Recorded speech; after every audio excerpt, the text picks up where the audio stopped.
इस कहानी की शुरुआत में हमें कुछ कॉलेज स्टूडेंट्स को दिखाया जाता है जो उन पहाड़ियों से गुजरकर स्नोबोर्डिंग ट्रिप पर जाने का फैसला करते हैं। इस ग्रुप में दो कपल्स होते हैं, चिल और उसका बॉयफ्रेंड ड्रेक। दूसरा होता है मेटी और उसकी गर्लफ्रेंड डेरी। उनके साथ ही उनका फ्रेंड टॉड और एक फिलिप होता है, और एक लड़की एलिसन भी थी। डेरी अपने मोबाइल से एक वीडियो रिकॉर्ड कर रही थी, लेकिन एलिसन को वो वीडियो शूट करता हुआ बिल्कुल भी पसंद नहीं आता, इसीलिए उसने ऐसा करने से मना कर दिया।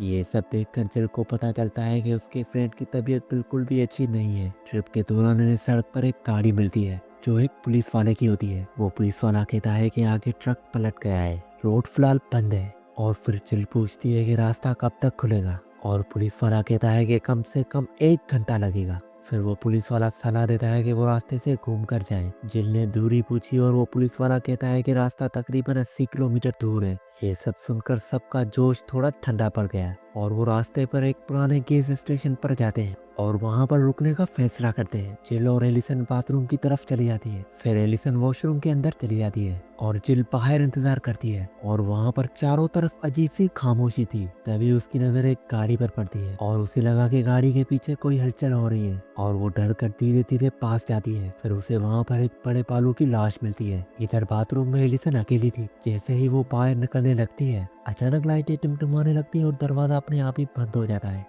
ये देखकर एलिसन चौंक जाती है और उसे शीशे में एक अजीब सा साया दिखता है जिसका चेहरा बहुत ही अजीब था, और फिर डर से उसका दिल तेजी से धड़कने लगता है। उसने घबरा कर दरवाजा खोलने की कोशिश की और जोर से जिल को पुकारती है, लेकिन उसे बाहर से कोई जवाब नहीं मिलता। इधर बाहर जिल अभी भी उस भालू को देख रही होती है कि तभी उस गाड़ी का मालिक वहाँ पर आ जाता है और जिल कहती है कि ये सब क्या है, और वो आदमी बेपरवाही से जवाब देता है, मैंने जंगल में स्प्रिंग ट्रैप लगाया था। और फिर जिल कहती है कि ये सब गैर कानूनी है, और वो आदमी कम आवाज में बोलता है कि यहाँ पर वो कानून नहीं है। ये सुनकर जिल गुस्से में आ जाती है। तभी उसका बॉयफ्रेंड वहाँ पर पहुंच जाता है और उसे शांत करने की कोशिश करने लगता है। तभी अचानक उन्हें आवाजें सुनाई देती है जो आवाजें एलिसन की होती है, और वो दोनों वहां पर दौड़कर पहुंचते हैं और दरवाजा खोलकर एलिसन को बाहर निकालते हैं। जिल एलिसन को पकड़कर माफी मांगती है और यहाँ पर माहौल भारी और डरावना हो जाता है, और सब मिलकर वापस जाने का फैसला करते हैं और सब कार के अंदर चले जाते हैं। और फिर कार के अंदर मेटी पूछता है कि अब क्या प्लान है, और फिर टॉड कहता है कि मुझे एक शॉर्टकट रास्ते का पता है। जैसे ही वो वहाँ से निकलने लगते हैं, वहीं वो आदमी उनकी तरफ घूरता है और उन्हें दूर से घूर रहा होता है। रास्ते में फिलिप जिल को मैसेज करता है।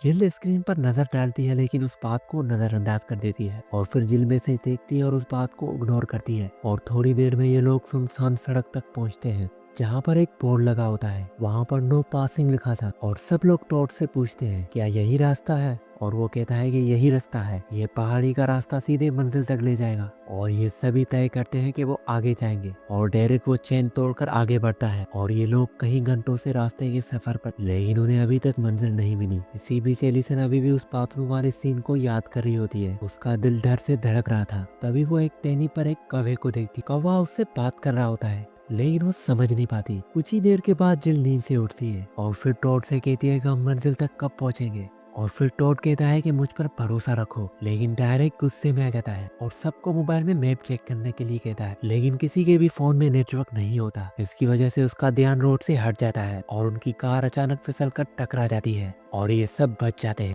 अब उनकी कार बर्फ में फंस चुकी है और डायरेक्ट गुस्से में टॉड पर चिल्लाने लगता है। मेडी उसे शांत करने की कोशिश करता है लेकिन वो नहीं मानता। फिर सभी कार से बाहर निकलते हैं और देखते हैं कि टायर बर्फ में फंस चुका है। ये सब देखकर डायरेक्ट इस पे टायर निकलता है। कार में एलिसन जंगल की तरफ देख रही होती है और कहती है कि हम यहाँ से कभी नहीं निकल पाएंगे। डिली डर कर पूछती है कि इसका क्या मतलब है, और फिर डायरेक्ट अंदर आता है और सभी को बाहर निकलने के लिए कहता है और कहता है कि इस गाड़ी को बाहर निकालो, और सब मिलकर कार को बाहर निकालने की कोशिश करते हैं। वहीं एलिसन डर के मारे जंगल की तरफ देख रही होती है और फिर जिल उससे पूछती है क्या तुम बाथरूम जाना चाहती हो, तो फिर एलिसन ने मना कर दिया और जिल अकेली जंगल की ओर बढ़ जाती है और वो वहाँ पर अजीब सी आवाजें सुनती है। लेकिन तभी अचानक वहाँ पर फिलिप आ जाता है और उसे देखकर वो डर जाती है। तभी कोई जिल को पुकारता है और वो जल्दी से उस गाड़ी की तरफ चली जाती है और फिर फिलिप वहीं रुक जाता है, लेकिन तभी उसे भी वही आवाजें सुनाई देती है। जिल जब कार के पास लौटती है तभी वो देखती है कि वहाँ पर एलिसन नहीं होती। फिर वो अपने दोस्तों से पूछती है लेकिन किसी को भी पता नहीं होता, और वो डर जाती है और जोर से एलिसन को पुकारने लगती है। फिर सब लोग उसे जंगल में ढूंढने जाते हैं। थोड़ी देर के बाद एलिसन उन्हें मिल जाती है। इसके बाद सभी कार के पास लौटते हैं और सब मिलकर कार को धकेलने का फैसला करते हैं। फिर डायरेक्ट एलिसन को ड्राइव करने के लिए कहता है और गाड़ी बर्फ से बाहर निकल जाती है, लेकिन जब टारेक चुप कर अपने जूतों की सेटिंग कर रहा होता है तभी एलिसन उसे अचानक कार से कुचलने की कोशिश करती है और टारेक वहाँ से कूद जाता है और फिर गुस्से में एलिसन को कार से बाहर निकालता है और उसे मारने की कोशिश करता है, लेकिन तब तक सब लोग उसे रोक लेते हैं। फिर जिल कहती है कि अब हमें यहाँ से निकलना चाहिए। तभी फिलिप कहता है कि कार फिर से बर्फ में फंस चुकी है और अंधेरा भी जल्द होने वाला था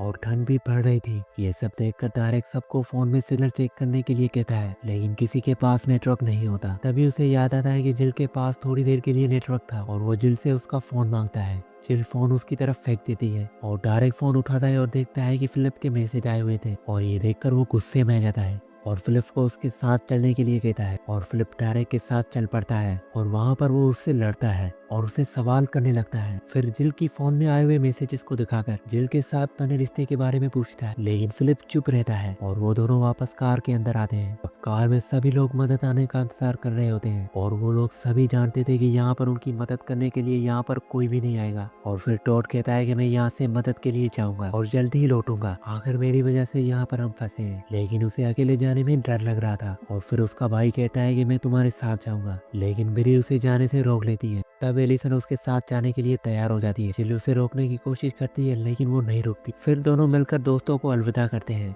और मदद लेने के लिए उस खतरनाक जंगल से निकल पड़ते हैं। अब रात हो जाती है और कार के अंदर ठंड इतनी बढ़ जाती है कि सबके हाथ पांव सुन्न होने लगते हैं। तभी बाहर से एक अजीब सी आवाज आती है, मानो कोई बर्फ पर घिसट रहा हो। जिल डरते हुए कहती है कि शायद बाहर कोई जानवर होगा, लेकिन बात पूरी भी नहीं होती कि अचानक से कार पर कोई टकरा जाता है और कुछ ही देर बाद बर्फ पर कुछ कदमों की आवाज सुनाई देती है, जैसे कोई बहुत नजदीक आ रहा हो। ये सुनकर सब दरवाजे लॉक कर देते हैं। फिर से कार पर कुछ टकराता है। टारेक को और सब्र नहीं होता और बाहर निकलने वाला ही होता है, लेकिन जिल उसका हाथ पकड़कर उसे रोक लेती है। तभी टारेक को एक ख्याल आता है और कार की हेडलाइट खोल देता है। तेज रोशनी से सामने का सीन दिखने लगता है और आगे का नजारा देखकर सब डर जाते हैं। वो कोई अनजान खतरा नहीं होता बल्कि एलिसन ही होती है। उसे देखकर सभी बाहर आते हैं और एलिसन को संभाल कर कार में ले आते हैं। उसकी बॉडी पर जगह जगह पे खून लगा होता है, लेकिन कहीं कोई गहरा जख्म नहीं दिखाई देता। और ब्री घबराते हुए कहती है कि ये खून किसी और का है। ये सुनकर मेटी डर जाता है।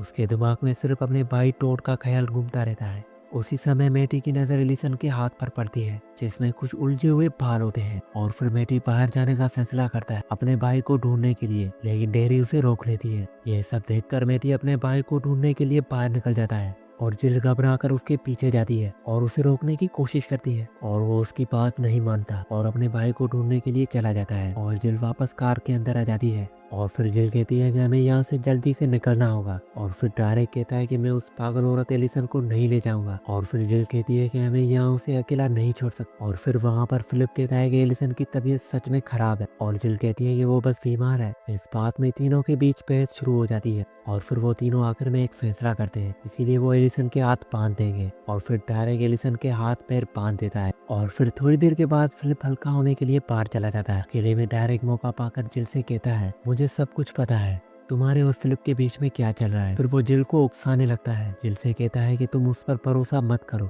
मैंने खुद उसे कई बार दूसरी लड़कियों के साथ देखा है। और जब फिलिप वापस आता है तो फिर जिल का रवैया उससे बदल जाता है, जिसे देखकर फिलिप कंफ्यूज हो जाता है। इस बीच कार का पेट्रोल खत्म होने लगता है, जिससे हीटर भी बंद हो जाता है। और फिर कार में सब अपने आप को गर्म रखने के लिए कपड़े तलाश करते हैं। फिलिप एक छोटा सा डब्बा खोलता है और उसमें से एक कैंडल निकालता है और उसको जला देता है। जिल कई बार माचिस जलाती है लेकिन बार बार बुझ जाती है और आखिरकार वो एक मोमबत्ती जलाई देती है। मोमबत्ती से कार का अंधेरा थोड़ा रोशन हो जाता है और फिर अचानक एलिसन गुर्राने लगती है और उसकी आवाज टारेक को अच्छी नहीं लगती। और फिर वो गाड़ी से उतरकर एलिसन को निकालने की कोशिश करता है, लेकिन तभी जिल चाकू निकाल कर उसे रोक लेती है। फिर वो फिलिप की ओर देखती है और वो फिलिप खिचखिचाता है और टारेक का साथ देते हुए जिल के हाथ से चाकू छीन लेता है। इसी बीच सबको जंगल से दूर से रिंग की घंटी सुनाई देती है। ये सुनकर तीनों उस दिशा में भागने लगते हैं। कार में अब ब्री अकेली होती है और वो होश में आती है और देखती है कि एलिसन जोर जोर से खिड़की पर अपना सिर मारती है। ब्री घबराकर लोहे की छड़ उठाने की कोशिश करती है, लेकिन पलटते ही एलिसन उस पर टूट पड़ती है। ब्री की चीख दूर तक गूंजती है और उसकी आवाज जिल सुन लेती है। जिल जल्दी से आवाज की तरफ दौड़ती है, लेकिन जल्दी जल्दी में बर्फ पर फिसल जाती है। फिलिप मदद करना चाहता है लेकिन जिल उसे रोक लेती है और सब कुछ उसे बता देती है। इसी बीच टारेक जंगल में टॉड का फोन ढूंढ लेता है और वो दोनों कार की तरफ लौटते हैं, लेकिन दरवाजा अंदर से बंद होता है। ये सब देखकर फिलिप टारेक को ढूंढने के लिए जंगल के अंदर चला जाता है क्योंकि गाड़ी की चाबी उसके पास थी। और यहाँ पर डायरेक्ट फोन इस्तेमाल करने की कोशिश करता है, लेकिन तभी वहाँ पर भारी कदमों की आवाज सुनाई देती है। जैसे ही वो मुड़ता है और वो देखता है कि एलिसन उसके पीछे खड़ी होती है। एलिसन उसे कहती है कि तुमने मुझे मरने के लिए अकेला छोड़ दिया। डायरेक्ट डर जाता है और वहाँ से भाग जाता है और किसी जगह पर छुप जाता है। इसी दौरान उसे फिर से किसी के आने का एहसास होता है, लेकिन इस बार डायरेक्ट तैयार होता है और उसके हाथ में एक स्क्रू ड्राइवर होता है। जैसे ही वो पास आता है डायरेक्ट उस पर हमला करता है और इससे उसकी मौत हो जाती है। और ये कोई और नहीं बल्कि फिलिप होता है। और यहाँ पर जिल किसी तरह से गाड़ी के शीशे तोड़ देती है और गाड़ी के अंदर घुस जाती है, लेकिन अंदर ब्री की लाश पड़ी होती है। ये देखकर वो बहुत डर जाती है। उसी समय डायरेक्ट वहाँ पर पहुंच जाता है और वो दोनों वहाँ से बचकर वहाँ से भागने लगते हैं। और इसके बाद इस कहानी का एंड हो जाता है। अगर ये कहानी आप दोस्तों को अच्छी लगी हो तो प्लीज मेरे चैनल को सब्सक्राइब और वीडियो को लाइक जरूर कर देना। तो मिलते हैं किसी नई वीडियो में।